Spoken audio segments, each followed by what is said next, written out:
Right off the bat, we have Subaru meeting up with Roswaal. Surprisingly, turns out Beatrice's book is not the gospel. Judging off of the very harsh reactions from last episode, I honestly thought it would be. But based off the fact she hasn't done anything shady like all the other witch cultists, it's fairly understandable. So, looks like the witch cultist gospels are defective versions?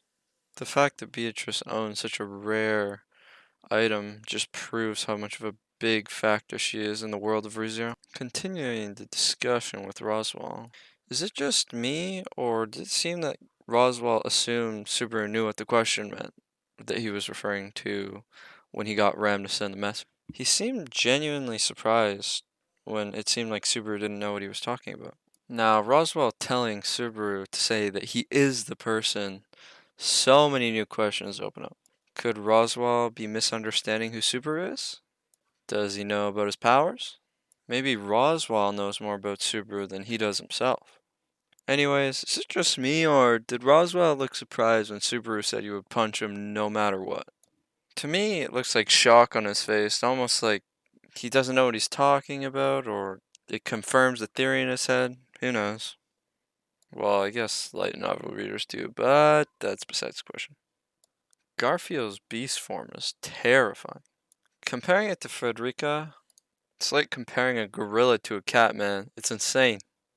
To me, when I was looking at Garfield, it really looked like he didn't have control over himself. He also could have just been blinded by rage, but I'm not sure. After that amazing confession scene by Otto, we finally got Subaru X Otto. The best shit in the series. Garfield yeeted that, and within seconds, rip best boy Otto. This next part is by far the most confusing part of the episode. Did Subaru teleport to the future? Did he end up falling asleep? Also, how did he end up back in the prison cell? Last time we saw a teleportation, it was straight into the sanctuary, so it's a bit weird. Those bunnies are adorable. Go on, Subaru. Try giving it a carrot. Oh wait, I forgot you don't have carrots. I guess your finger works too. For real though? That was disgusting. That is by far the most brutal death we have seen so far in the entire series. I actually felt a pit in my stomach at this point in the episode because I felt so bad for the main character. He just saw a bunch of people die sacrificing themselves for him, and then he goes ahead, teleports somewhere random, he doesn't even know where he is, and then he just gets eaten to death. Absolutely disgusting. The most disgusting part for me was being able to see the bunnies moving around inside his body as he was getting eaten alive. It was ugh. Anyways, I feel like we can consider the aftermath one of Subaru's worst mental breakdowns.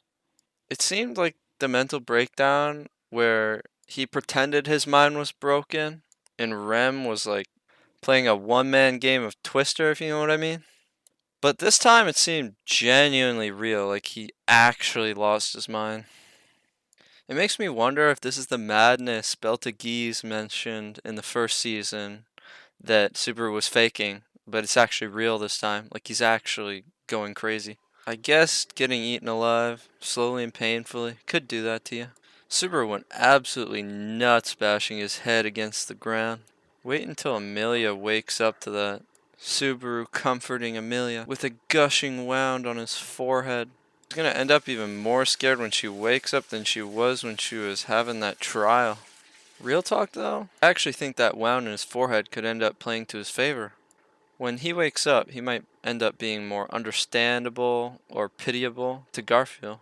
I'm most curious about how next episode how Garfield's going to react to Subaru. Other way around too. I wonder if Subaru will have Garfield PTSD after Best Boy Otto got murdered in cold blood. He looked real pissed off after that happened. Honestly, I wouldn't be surprised if Subaru ends up hating him. Then we got that big meeting with Best Girl Echinada? I really can't pronounce these names well, sorry boys and girls. So we also learned that Echinada's bodily fluids only take effect when remembered, so maybe now that she said she'll let him remember her, he can use Beltageese's invisible arms or something. That'd be cool. kind of doubt that'll happen though, just 'cause it would make everything too easy in this show, you know? Sloth factor encourages stability? Kind of funny when you look at how Beltegees used to act. I really do wonder if all of the different witch factors have different effects on Subaru, or do they all just help him stay mentally sane? Witch of Greed? Hell nah. We got Witch of Therapy. Coach up Subaru, and then we can throw him back on the battlefield for our entertainment. This confession scene kind of reminded me of the Amelia one, where Subaru was kind of doing what he's doing now to Ichinada, except he was being a lot less direct. It was awesome to be able to see him let out all his feelings. It's a great moment. I would say that we can now confidently say that Ichinada is in competition for Best Girl of the Year, boys and girls. The competition is Yui and Yukino from Origairu, and Chika and Kaguya from Kaguya-sama. Honestly, I'd say she wins. Hope you guys enjoyed the video. See ya.